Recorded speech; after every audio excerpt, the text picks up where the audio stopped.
Irak secara resmi telah menjuarai Kings Cup Thailand setelah mengalahkan tuan rumah dengan skor tipis 0-1. Gol sematawayang Irak dicetak oleh Muhammad Ali, asis dari Ibrahim Bayes. Diawali dengan counter attack pemain Thailand yang gagal. Tidak menyia-nyiakan kesempatan, pemain Irak langsung menghukum pemain Thailand dengan gol cantik yang dicetak oleh Muhammad Ali.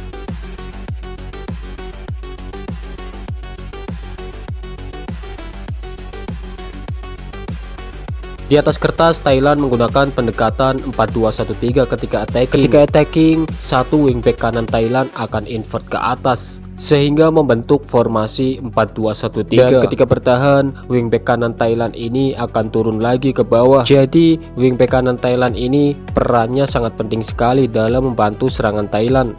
Dan ketika bertahan, Thailand akan membentuk formasi 5-3-2, atau jika wingback kanan Thailand naik sedikit akan membentuk formasi 4-4-2. Jadi pendekatan Thailand ini sangat fleksibilitas sekali, bisa menjadi 4-4-2, 5-3-2, dan ketika attacking akan berubah menjadi 4-2-1-3. Sementara Irak menggunakan pendekatan 4-1-2-3 atau bisa juga dikatakan 4-3-3, namun juga bisa berubah bentuk menjadi 3-3-4 saat Doski wingback kiri Irak invert naik ke atas. Tujuan Doski naik ke atas tidak lain tidak bukan untuk menambah jumlah pemain di depan, karena Thailand sendiri menggunakan 5 back ketika bertahan rendah. Dan yang menarik di pertandingan Irak lawan Thailand, pemain Irak Hussein sepertinya berperan sebagai false nine di pertandingan semalam. Dia kedapatan sering invert turun ke bawah untuk menjemput bola dan membuka ruang juga, namun perannya semalam tidak berjalan dengan baik.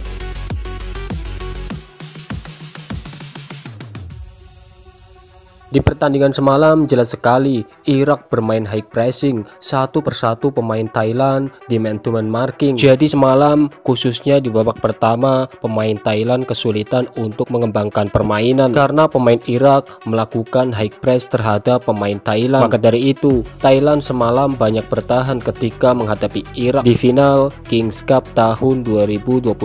Dan untuk menghadapi high press yang dilakukan oleh pemain Irak, pemain Thailand sering melakukan long pass atau tepatnya direct pass untuk melewati high press yang dilakukan oleh pemain Irak.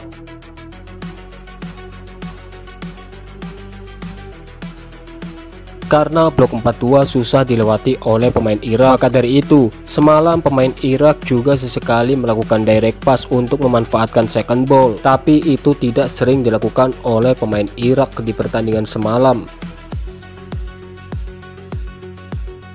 Selain melakukan direct pass untuk memanfaatkan second ball, pemain Irak juga terlihat memainkan taktik false nine. Nah, di sini terlihat midfielder Irak meminta bola turun ke bawah, namun tujuan sebenarnya adalah untuk menarik pemain Thailand sehingga tercipta space untuk pemain nomor 9 yang akan invert turun. Namun di percobaan ini pemain Irak gagal melakukannya dengan baik. Selain itu, pemain Thailand juga berhasil mengantisipasinya dengan baik. Pemain Irak mencoba taktik false nine ini beberapa kali. Skemanya kurang lebih sangat mirip, diawali dengan build up dari bawah, diikuti dengan midfield Irak yang turun ke bawah untuk menciptakan space bagi pemain nomor 9. Namun di percobaan kedua ini pemain Irak juga gagal melakukannya dengan baik, dan itu dikarenakan pemain nomor 9 Irak telah turun sehingga bisa diantisipasi oleh pemain Thailand.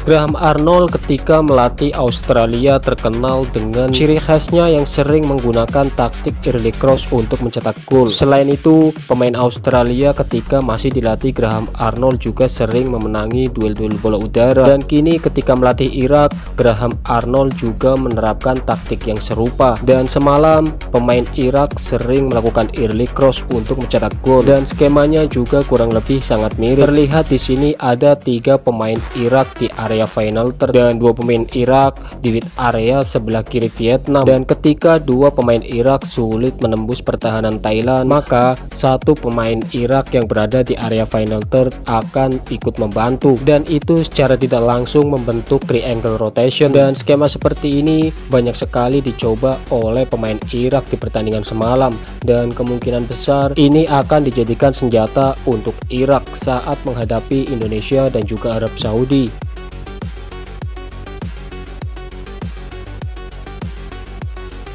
Dan semalam Irak melakukan skema yang serupa kurang lebih 10 kali lebih mungkin. Jadi jelas sekali kemungkinan besar Graham Arnold sedang mengembangkan taktik ini untuk kualifikasi Piala Dunia round 4. Dan nampaknya Indonesia dan juga Arab Saudi harus berhati-hati dengan Irak, karena meskipun saat ini taktik Irak bersama Graham Arnold belum sepenuhnya matang, namun bisa saja Irak memberi kejutan di kualifikasi Piala Dunia round 4. Dan taktik menyerang seperti ini semalam kebetulan juga membuahkan hasil. Gol satu-satunya Iran tercipta lewat early cross. Meskipun rasio keberhasilan skema serangan Iran seperti ini tidak terlalu tinggi, namun ini tentu harus menjadi perhatian bagi Patrick Kluivert dan juga pelatih Arab Saudi.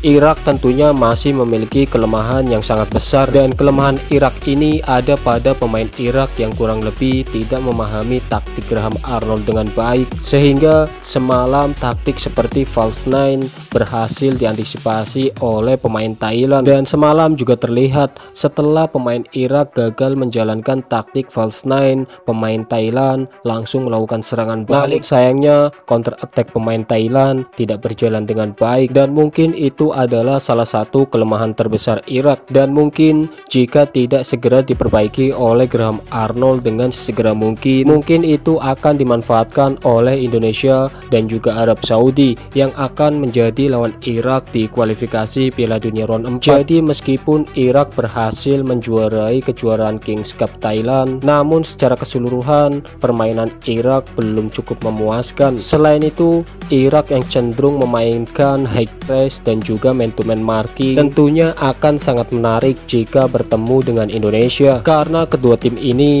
kurang lebih menerapkan taktik atau strategi yang sama. Karena saat ini Patrick Kluivert bersama Indonesia sudah mulai meninggalkan formasi 3 back atau 5 back ketika bertahan, dan saat ini Patrick Kluivert mulai menggunakan 4 back dengan permainan yang cenderung menyerang dan menguasai ball possession. Namun taktik Indonesia yang baru ini juga belum sempurna, jadi masih banyak kekurangan. Jadi kedua tim ini akan sangat menarik jika bertemu, karena strateginya atau taktiknya kurang lebih sama. Dan menurut kalian kira-kira siapa yang akan memenangkan pertandingan jika kedua tim ini bertemu di kualifikasi Piala Dunia round 4 pada bulan Oktober nanti?